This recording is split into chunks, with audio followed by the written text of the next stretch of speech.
मित्रांनो, आज आहे 8 जानेवारी, world ergonomics day. Ergonomics day म्हणजे काय? तर आपल्या दुखण्याचं कारण हे शरीराच्या आतच असेल असं नाही बरं का, ते बाहेरही असू शकतं.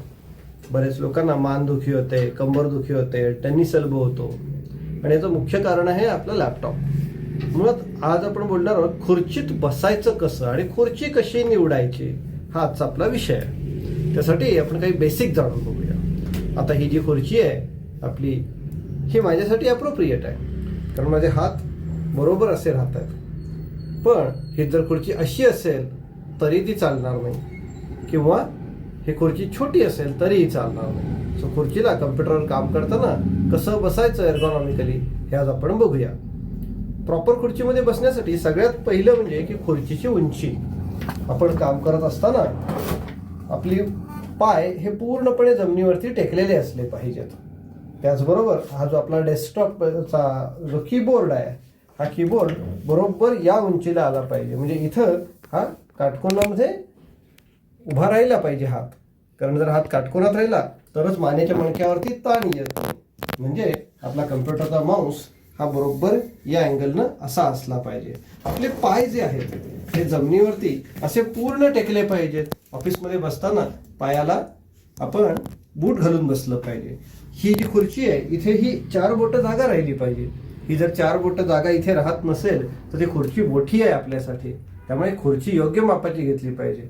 म्हणजे आपल्या पाठदुखी मानदुखीचं कारण आपल्या शरीराच्या आत नसून कदाचित आपल्या टेबल खुर्चीत सुद्धा असू शकतं. तर मित्रांनो, आपली टेबल खुर्ची कशी असली पाहिजे, लॅपटॉप कसा वापरायचा, तर सगळ्यात महत्त्वाचं बसताना ताठ बसलं पाहिजे. इथे जी कंबर जी आहे ही कंबर खुर्चीला पूर्ण टेकली पाहिजे, ताठ बसलं पाहिजे. आपली कंबर जी आहे ती खुर्चीला मागे टेकली पाहिजे. आपले पाय जमिनीला टेकले पाहिजे.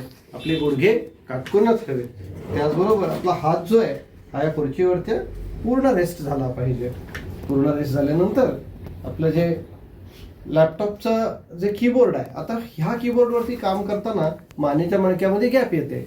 त्या जागी या पद्धतीचा जर कीबोर्ड असेल तर तो पूर्णपणे असा हे होऊन काटकोनामध्ये आपला हात राहतो. त्यामुळे आपला कीबोर्ड योग्य अंतरावरती राहतो. आपल्या मानेवर ताण येत नाही. त्याचबरोबर आपला कम्प्युटर आपल्यापासून स्क्रीन 1 हाताच्या अंतरावर पाहिजे. खूप मागे असेल तर आपण असे पुढे झुकतो, त्याने मानेच्या मणकेचे स्नायू दुखावले जातात, मानेचा मणका दुखावला जातो. खाली किंवा वरही नसावा. साधारणपणे आपल्या डोळ्याची उंची आणि आपल्या स्क्रीनचा वरचा भाग हा एका लेवलला असला पाहिजे. तर थोडक्यात काय की आपण व्यवस्थितरित्या टेबल खुर्चीत बसलं पाहिजे. आपल्या जर नीट बसता नाही आलं की आपली टेबल खुर्ची कम्फर्टेबल नसेल तर मानेच्या मणक्यामध्ये गॅप येईल, कमरेच्या मणक्यामध्ये गॅप येईल, गुडघा दुखायला लागेल, पाय दुखायला लागेल, हाताचा एल्बो दुखायला लागेल, टेनिस एल्बो किंवा कार्पल टनल सिंड्रोम व्हायला लागेल. त्याचबरोबर माऊसवरती काम करत असताना चांगलं माऊस पॅड पण असलं पाहिजे बरं का. माऊस पॅडवरती हात कम्फर्टेबल राहायला पाहिजे. जर नसेल कम्फर्टेबल आपल्या बसण्याची यंत्रणा तर आपलं मांग दुखायला लागतं. हळूहळू मानेच्या मणक्यामध्ये गॅप यायला लागते. अशी जर गॅप जर तुमच्या मानेच्या मणक्यामध्ये आली असेल तर बिलकुल घाबरायचं कारण नाही. होमिओपॅथीमध्ये अनेक उत्तम औषधं यासाठी आहेत.